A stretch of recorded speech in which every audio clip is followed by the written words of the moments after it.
Good afternoon, everyone. I hope you're all keeping safe. My name is Keith Noble. I'm the CEO of sofco. I would like to welcome you all today to this new integrated planning suite launch. sofco are an end-to-end supply chain planning vendor, and we have been for a number of years. We have strong products already, both in supply planning, demand planning, and scheduling. Products we've always been proud of. But a couple of years ago, we decided to embark on the next generation of software product development. Included in the products you're going to see today is probably over 100 man-years of expertise, the evolution of technology, both in performance and data. And what we're trying to do is to get people excited by these new products. We certainly are, and we hope what we see today that will excite yourselves. This is a major milestone for sofco and for our customers. These products, which are available now, gives all our customers a roadmap for the future, protecting the investment they've already made. Today, we're going to focus on sofco demand planning. I'd like to highlight 4 main pillars of development. So our core strategy is focused around technology, function, user experience, and machine learning. I'm just going to touch on each of those briefly, but then Jonathan is going to go into a lot more detail. Firstly, technology. Technology is built on Microsoft. It has a multi-browser user interface. We've unified the database between all of our applications to make data integration much more simple. The applications themselves obviously still work on desktop, laptop, but also now on tablets and phones. We've hugely increased performance, and Jonathan will demonstrate that when you see the application. And in addition, all our applications are available on cloud. Function.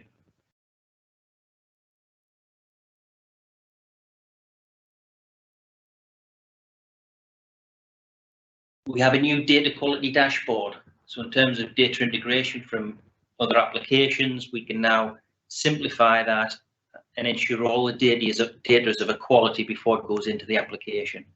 We have many new forecasting functionalities. As I said earlier, our existing products have already strong functionality. We have lost none of that functionality. We've just added additional function. Collaboration is made much simpler now with the use of mobile devices, tablets and phones. And we are focusing on dashboard analysis and reporting. From a user experience point of view, we've introduced a new concept of insights. So this is a function that allows the application itself to do its own diagnosis of results and suggest alternatives. We've made the understanding of the plan results more simple, heavily involved in exception management and navigation. You'll see from a performance point of view, speed of calculations are extremely rapid. And also we have our own internal workflow integration of Power BI and Office 365. And finally, machine learning. This is a topic that's been discussed on a number of years, and sofco have introduced something called hyperparameterization, and we're learning from our actuals. The user insights rather than a black box approach means that in English, users can understand why the system has done what it has done. And everything within the application is based on scenarios to test the impact of those insights. Okay, I'm now going to pass over to Jonathan, and he's going to just go into a little more detail about all of those subjects. Okay, hello folks. So I'm going to continue just expanding on the topics that Keith has already touched on. I'll be using a mixture of PowerPoint, and we'll dip into the software as well, just to illustrate some of these things on screen, is just to start to give you that look and that feel of what it's like to work with the new version of sofco, what it's like to navigate, what does it look like to live with. As well, a couple more on the technology side of things as well.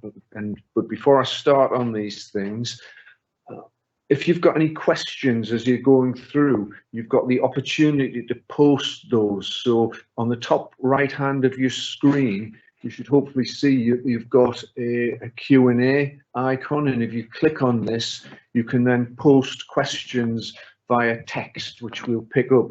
And what we're planning to do is, as the questions come in, we'll gather them, and then at the end of the presentation, we've set aside some time where we can answer those questions specifically. And I'll be answering functional questions. We'll have Paul Worthington here, who's our technical manager, who can answer any technical questions, and of course Keith as well can answer questions. So please, as we go along, just record those questions and we'll pick them up and answer them at the end. Okay, so just staying with the technology thing for a little while, we are now offering different deployment options for the software. So if you imagine this is your business location users at the bottom here, in terms of how they access the application and use it. Yes, it's a web browser, but the sofco application, the new version, is available as software as a service, and it's available with all the major cloud providers, as you would expect: Amazon Web Services, Google Cloud, Microsoft Azure. Equally, we can use those same cloud providers to provide a platform as a service. So all of the hardware and all of that technology can sit separately in the cloud.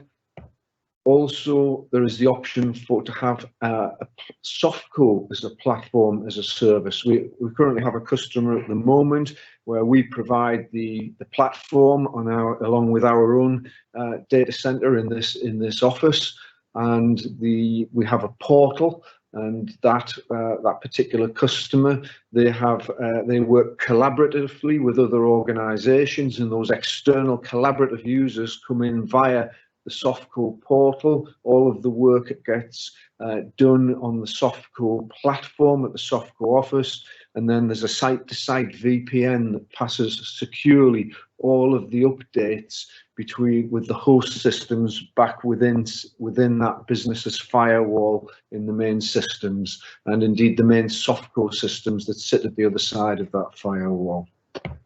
And of course, there's the on-premise option as well. So if you want this software installed on your own hardware or on your nominated hardware or services provider, then that is available as well. And of course, within the detail of each of these options, there are more options which can be gone into if more detail is required. In terms of the architecture, so sofco, we've always used Microsoft technologies. For many years now, our systems have sat on Microsoft SQL databases, and the programming languages behind our applications have been Microsoft-based applications. However, now this has been widened with other technologies that are available, so we'll still go on using Microsoft SQL for a database, but as well now in terms of the front end and the web-based client, then it will be based on HTML5. So we have cross-platform device deployment, so it can be deployed on PC, tablet, and mobile, and also available on Apple and Android as well.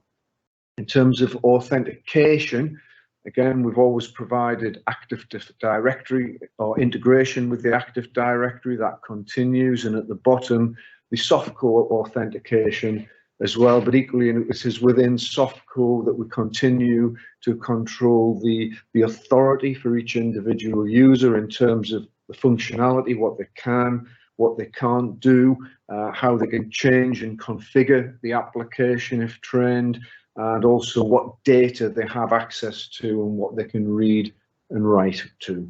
In terms of performance, outstanding performance, and I think this is something as well that's very close to every user's heart, including myself, using the application, setting it up, configuring it, working with clients through deployments, but obviously The users, the people who are using it day to day, want to know things as fast as reasonably possible, but ideally better. So data retrieval and committing, screen refresh, and algorithm run times are all massively improved, and we've done this by using the latest technology that's available to us.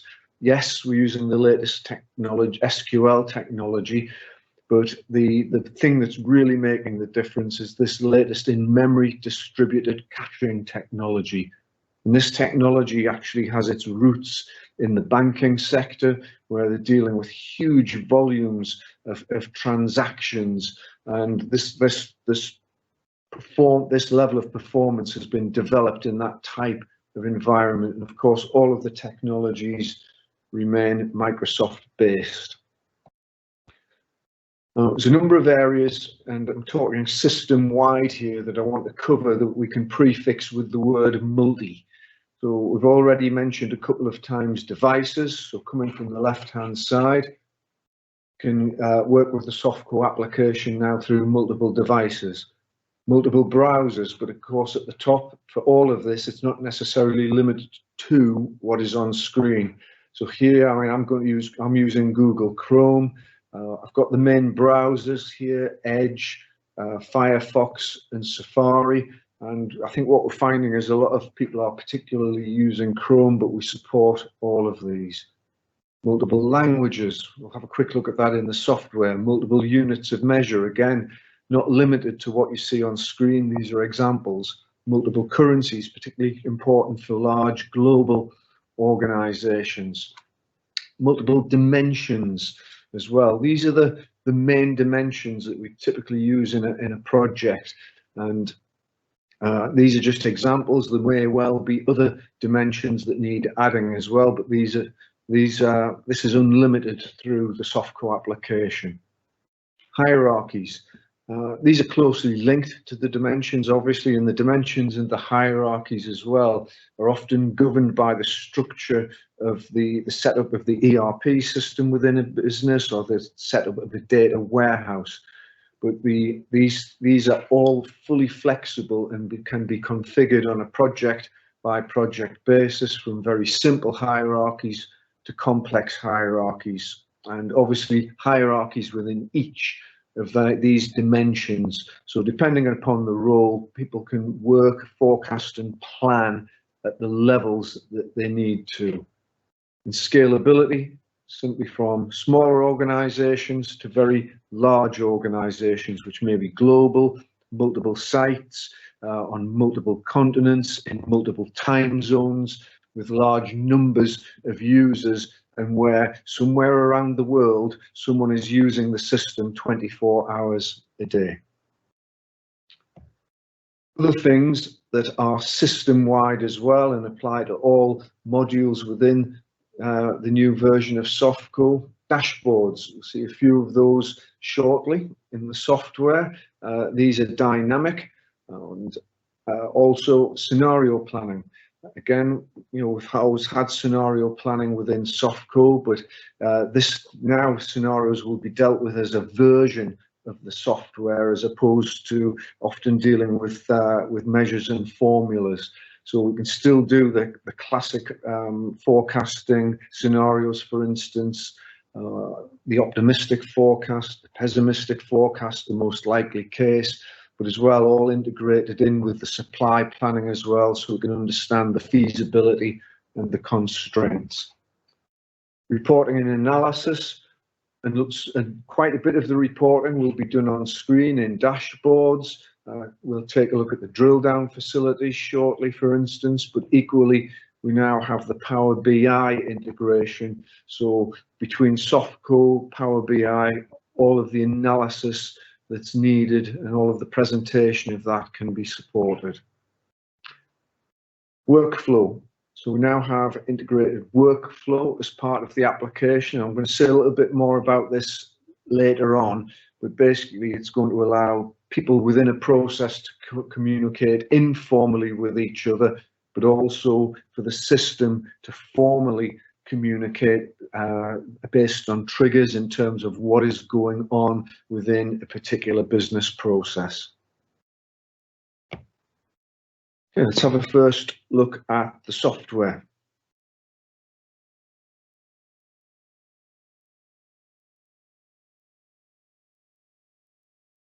Okay, so you may recognize Google Chrome, hopefully. I've already signed into the software. I've got some shortcuts at the top here.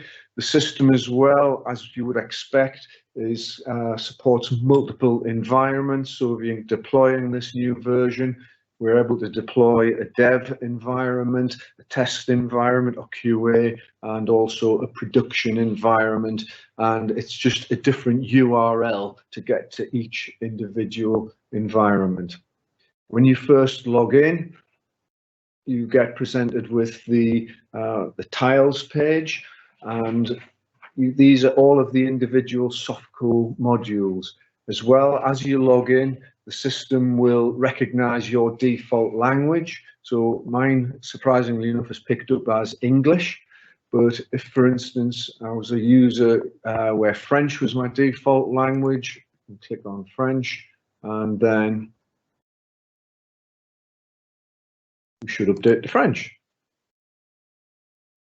We updated to French when we did it yesterday. For those of you who were on yesterday, what we'll do is, yeah, we'll just do a little reset, I think. Sorry, we'll go back to English. So I'm now French again.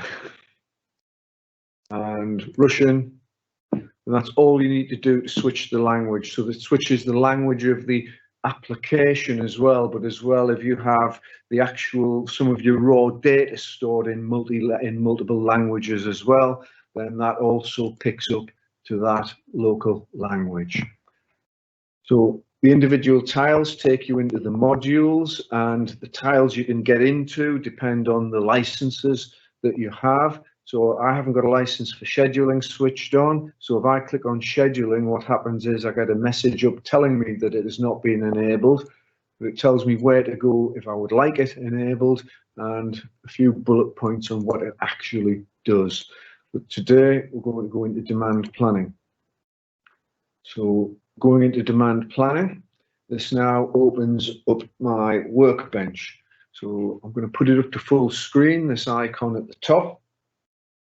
And I can see along the top different tabs. So you notice I've got a supply planning tab, and I've got a number of dashboards here. You recognize those from yesterday if you were on the webinar.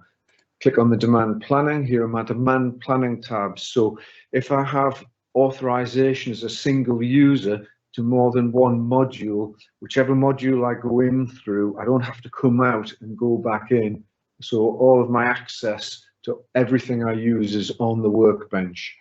At the bottom here, we've got a list of recent dashboards, so you can see what they are. You can see when I last viewed them, when they were last modified, and of course it picks up that it's me. I'm sofco admin today, and as a result, in the background, we know who's gone into the system, when, and what they've done. So those audit trails are present.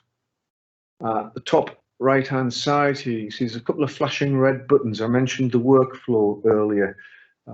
This is the access to making and receiving messages. So if I click on here, this one allows me to send messages to people within a particular workflow, effectively manual messages, and this is where I would receive any incoming messages. But equally, messages here could either be manual or they could be system generated. So for instance, if I was the central demand planner and one of the account managers had just completed reviewing their forecast and was happy with it and had clicked the review button, then I could get an automated message back saying account manager XXX has now reviewed their forecast and it's ready for the demand planner to review. And right on the very end as well, my user profile, if I want to log out and if I want to have a look at my profile in any detail. Okay, so we'll go next to the forecast v budget dashboard. So just a single click takes me into it. Go back to full screen. Right, so there are basically three types of view on the dashboards or the screen. So right at the top, we've got some high-level KPIs. These are color coded using red, amber, green to give us any indication on any issues. And I've got 4 on here. They can be less, they can be more, and if you've got more than the full screen, you get a scroll bar to move along right to left. And these as well can dynamically update. Got classic tables, or pivot tables as we're calling them, on the left here. So I've got an upper totals table, and then I've got a more detailed table giving me some information on individual categories. So this screen's all about the forecast versus the current budget.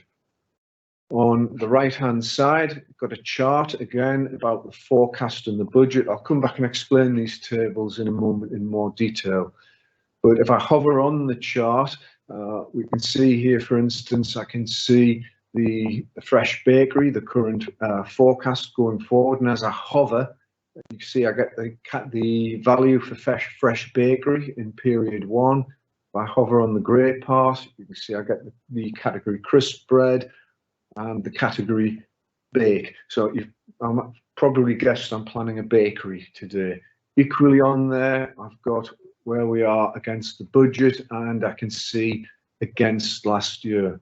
Now, this applies to all charts within the application. If there's too much detail or you want to hone in on something, using the scroll bar on the mouse, I can then zoom into parts of the chart. If I hit the pan button, I can then just drag it to where I want to be in terms of seeing more detail. And as you can see, everything resizes dynamically in line with that. If I want to reset it, I just hit the reset button at the top right. It puts the chart back to where it was.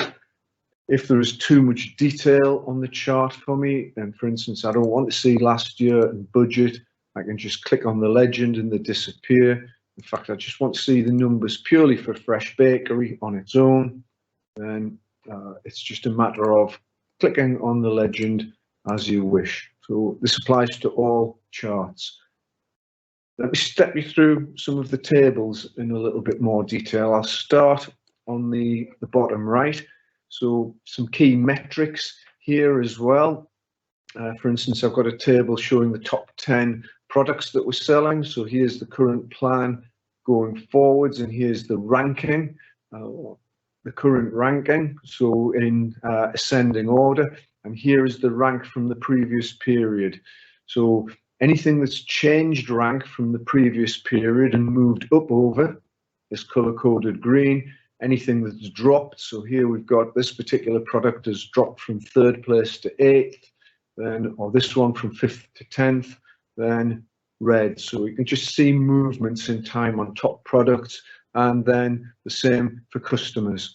Exactly the same thing. So this time KF has dropped from 6 to 7, and Netto has dropped from 5 to 8. And if I want to as well, I can navigate to individual customers or products from that particular table. On the left-hand side, look a bit more detail at the forecast and budget. So here I've got the budget going forward in terms of the columns. I've got year to date, year to go in total, but also I can see it compared to last year to date, last year to go, last year to total. I've got the budget, got the current plan, I've got the gap, and any risks and opportunities that are in there. And you've probably noticed as I actually, if I leave the mouse on a particular number, then you can see it displayed in a little bit more detail in the dark dialog boxes. So this is the business as a whole. Underneath are exactly the same numbers, only this time we're broken out by individual product family. So here, if I want to, I can drill down into a particular product family. So if I take fresh bakery, for instance, which is my biggest product category, I can right click, drill down. And there it lists all of the individual product families that are within the within that particular category. And as well, if you notice, the chart on the right hand side dynamically updates, so I can now see each particular family and the numbers associated with that. Now, if I want to as well, equally, I can keep drilling down and go all the way down to the individual SKUs.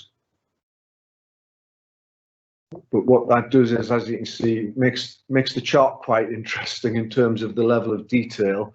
And there's a lot of data there. And I think with budgets at this point, you wouldn't be necessarily working at that level, but just to illustrate that it's easy to move up and down the system in that respect. So if you want to set the pivot table back to where it was, then it's just a matter of resetting the drill down, and it takes you back to the product category level. Now, at this point as well, we can add text to the plan. So for instance, crisp bread. At an S&OP level, people typically want to add text in terms of things like assumptions, risks, opportunities. So I'm going to add an assumption here, but it's just a matter of what is it I want to add: risks, assumptions, opportunities. So I'm going to say current raw. The assumption is current raw material issues will be resolved. Excuse my typing if there's any typing errors, because I'm not great at it. And add that to the text. We can now see that I've added this text, or sorry, who it is, obviously the text itself, the date, and the timestamp. And if I want to add separate risks and opportunities, then that can be done. So it gives us a chance to actually go back and look at text, particularly when we're evaluating the last version of the plan versus this particular version of the plan. Okay. The other thing I can do here is as well, oh, by the way, and you see there's a little text bubble now against crisp bread, and I can add this text at any level in the hierarchies, and also where it's configured, we can have text at on any individual cell, and there can be different types of text. Now, as well, I might want to look at this particular view differently. So at the minute, I'm actually looking at product categories. What happens if I want to, well, hang on, let's have a look from a customer point of view, or from the different channels that we sell in. So if I go to the top here, I can switch the view from a product view to a market view. So it's exactly the same data that I'm looking at, only now I'm looking at my main markets. I've got a small wholesale market and a retail market. Again, the chart at the right hand side is updated with it. I can now drill down into the retail market, for instance, because that's my major market. And that is now broken out into major retail and minor retail. Again, if I want to drill down, I can move down to my individual customers, so we can see the total forecast and where we are with those customers. And again, as you see the chart, oh, excuse me, the chart updates dynamically. Now, if I want to then start to look at some of this in more detail, what I can do is, if I go back, I'm going to pick major retail. If I want to look at some of the forecasts in more detail by customer and by product, for instance, then I can navigate from here to a more detailed screen. And what will happen is, because I've selected major retail, the next screen I arrive at, which is budget forecast detail, will be pre-filtered just to major retail. So I select that now. So one of the objectives of this screen in the budget detail is to really give you all of the information in one screen and be able to see the impact of changes at one level against the other level. So on the top, we've got a chart again where we can see the budget against either the actual, if we're in the past, or the forecast going forwards. We're now looking at period time buckets as opposed to looking at year to date and year to go. And the top table here is, sorry, all of the things with the graph I showed you earlier still apply. So if you want to remove anything, you can do. So in the top table here, I've now got the major retail, the budget, the demand, the gap percentage, opportunities and risks, and we're seeing these on a bucket by bucket basis. And underneath, of course, within major retail, we've got a number of different customers. So at the minute, for instance, we're looking at Asda, and if I click on Asda, if I want to, I then get a navigation. These are all of the other customers that belong to major retail. So if I wanted to switch to Sainsbury's, for instance, I just click on it and I switch to Sainsbury's. So I can make adjustments. So anything here where it's this kind of salmon color, these cells are editable. You can add comments to those cells, as I showed you before. So we can make top-down adjustments that affect the product, and any adjustments we make in the middle, as it were, also update dynamically to the product, to the main product, the major retail channel. In terms of at the product level, I've got even more detail on the individual products. And again, if I want to select different products, it's just a matter of right-clicking, and then I've got my navigation table here as well, and we can see percentages of what a particular product has contributed to the overall sales in a customer. So I can just select those as and well. Sorry, tripping over my own tongue. So just go back and forth there. So here I've got historical information. I can review this year's sales against last year's sales. I can make adjustments for promotions, for events, for marketing overlays. I've got the demand or the current live forecast, and this can be compared to the published forecast from the last cycle. So, and again, once you finish it, again, I could navigate back, and from the major retail level, I can go back to the budget screen and then review any changes that have been made at the higher level dashboard. Because if I want to go back to the previous screen, you notice now I've got a back button at the top. So if I just click back, it takes me back to the dashboard where I started. But the other thing is as well, if I want to move to a different dashboard, I've got this little tab here with a drop down box, and this takes me to all of the other dashboards in the demand planning that I'm authorized to. So I don't need to keep navigating up and down menu hierarchies. Everything is just 1 or 2 clicks away. So before I move on a little bit, I want to talk a little bit in more detail about some of the new functionality in the system that was referred to earlier. I'm just going to switch back to PowerPoint for the moment. So a little bit earlier, Keith talked about the pre-planning dashboard. So we've always done checks on data and provided reports and emails to people, for instance, when there are issues with data as a result of the latest integration run, whether it's overnight or a through the day run. But it's largely been about referential integrity checking.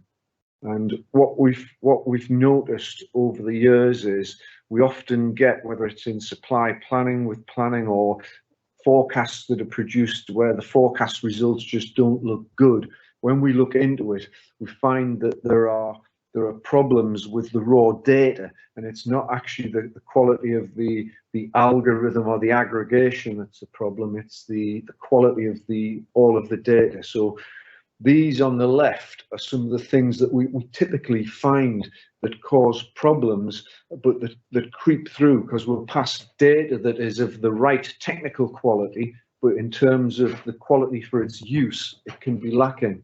So things like hierarchy changes, hierarchies that aren't joined up, orphan records as we call them, missing units of measure, sales and credits as well, particularly where stuff has been sold in one period and then is credited in another. The timing of data being available, keying errors as well, an extra note being on the end. Another one is calendars running out, or when companies are acquired, calendars changing. So all of these things now, we've got some rules-based routines where we can set rules and set tolerances. So as well as looking for incorrect data, we can look for data that is suspicious in terms of the quality. This can be displayed on a dashboard, and then you can get to the detail behind that and review it and fix it. And also as well, more visibility on obsolete data. Often, as products are superseded and are no longer used, they can still end up remaining in the database. So we want to be more proactive in getting this cleaned out of the system. Now, this is some functionality. Quite a lot of this was actually introduced, or not a lot of it, but some of it was introduced in the previous version, and particularly any existing customers listening may not have some of this functionality, even though it's been available since the last release. So for instance, ABC, XYZ ranking, just to help us to focus on what is key within the system. So we're dealing with the most important exceptions, good old Pareto analysis. Automated detection of the historical horizon. What's the right sales horizon to set with the algorithms for? We've got a large library of 30-odd algorithms. Which are the right algorithms to associate with which products to make sure we get the best selection of a grouping of algorithms for the best fit calculation? That isn't automated. Advanced promotions, including things like taking into account where is the product displayed, what is the type of the offer, what time of year is it, what is the duration of the event, so we get a profile to help us to support that setting up, but then the analysis of that event. Scenario planning I've mentioned already. Statistical safety stock planning as well, so applying some maths rather than users suggesting an amount of safety stock. For quite a while now we've supported standard deviation, but as well we can offer other calculations within the safety stock as well. Dashboards you've had a look at already. Again, CRM, customer integration. Now, again, this isn't new for some people, and we've got existing customers who, for instance, have got EPOS data to a degree integrated, but with the new technology, we can integrate with much greater volumes of data. If you think, the volumes of data that some of the retailers have had, and then with machine learning, we can interrogate this now. So that is extended in that particular early area. And of course, the workflow that I've mentioned briefly. In fact, I just want to talk about the workflow a little bit more, because there's a few things around this. I mean, obviously we've got the new web and the cloud architecture and the multi-device, and depending on people's roles, whether they're inside your business and some of the different roles here, what it is they're actually doing, who they're communicating with, whether it's on the sales side with customers, distributors, or on the supply side with suppliers and subcontractors.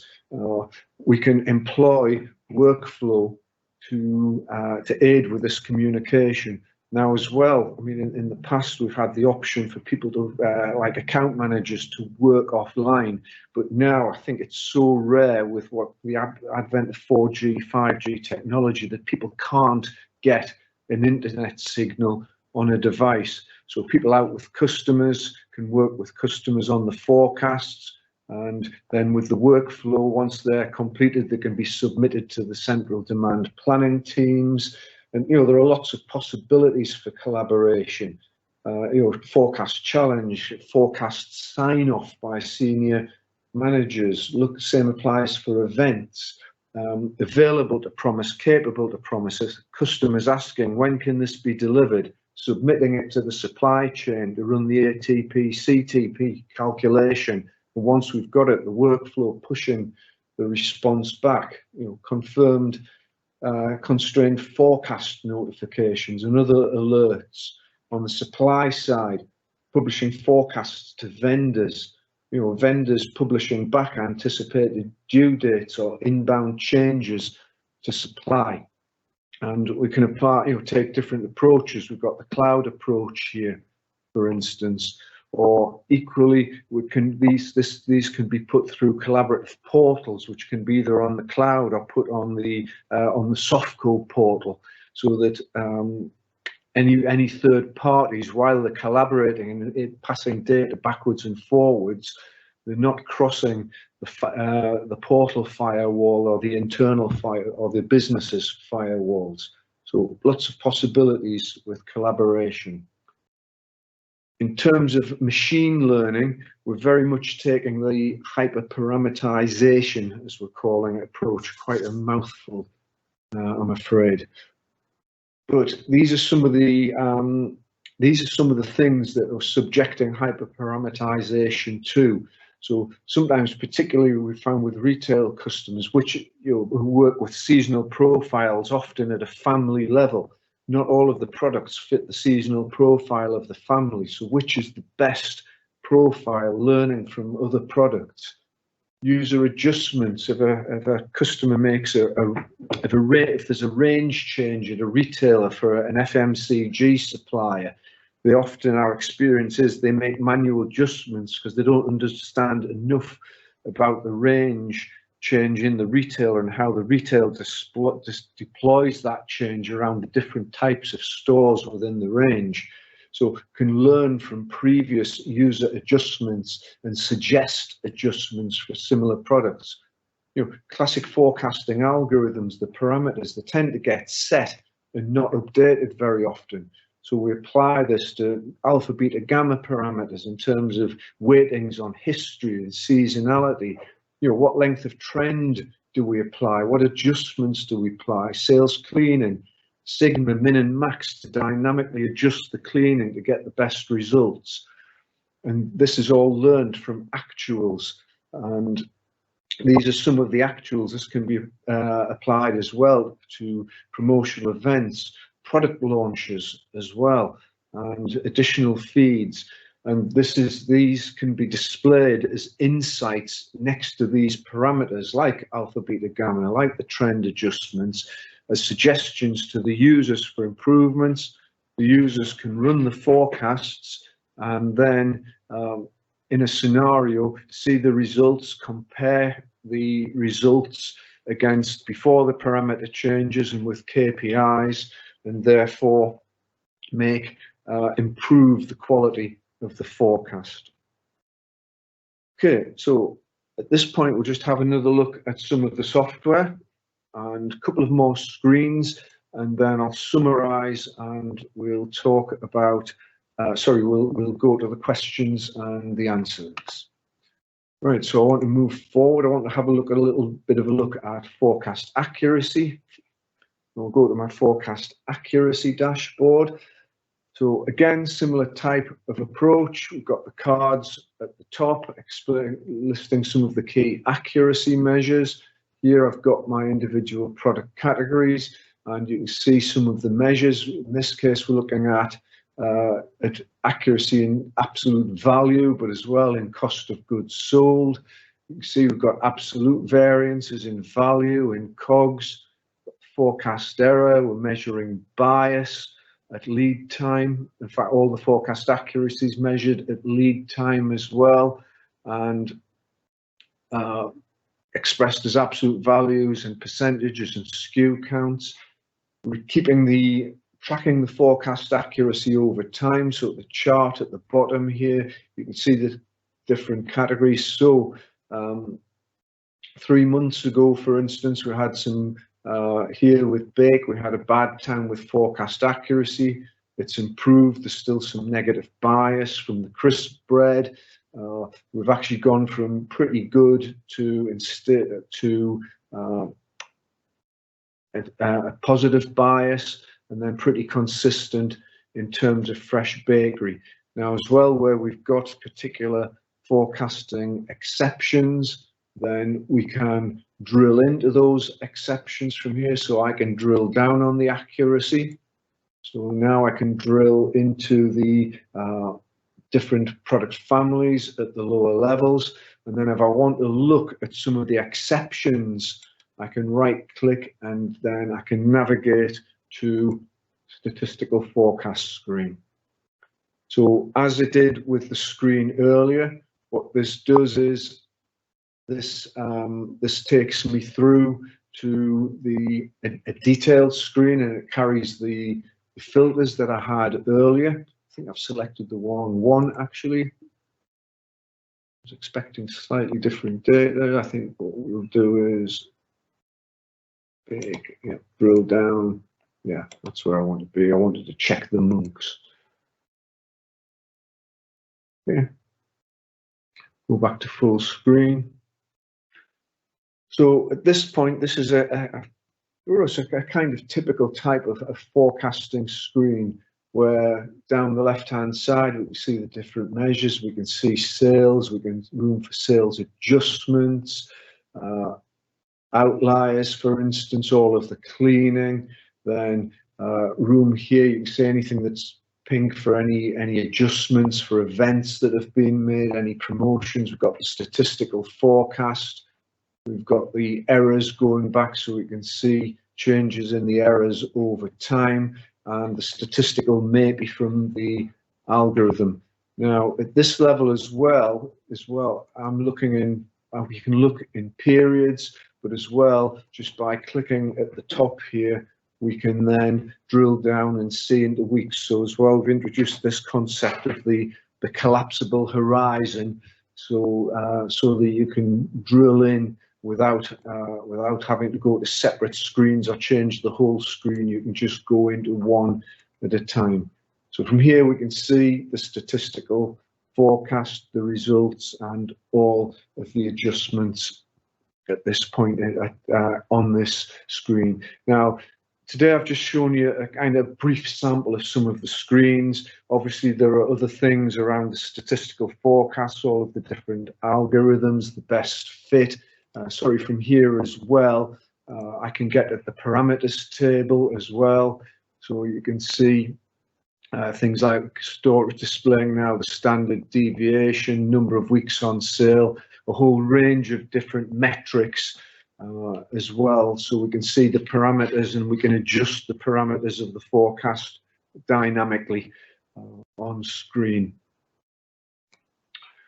Okay, and as well, as we work through the exceptions, if I go to the navigation table, if we start, it automatically brings up the product with the biggest forecast accuracy problem. I can then work with it, I can review it, I can tick it as reviewed and move it to the next one and work through my exceptions like that until I'm happy, and then I can return to the forecast accuracy dashboard. And as I click them off reviewed, then then I know that those exceptions have been done, and I don't need to go back until the next cycle. Okay.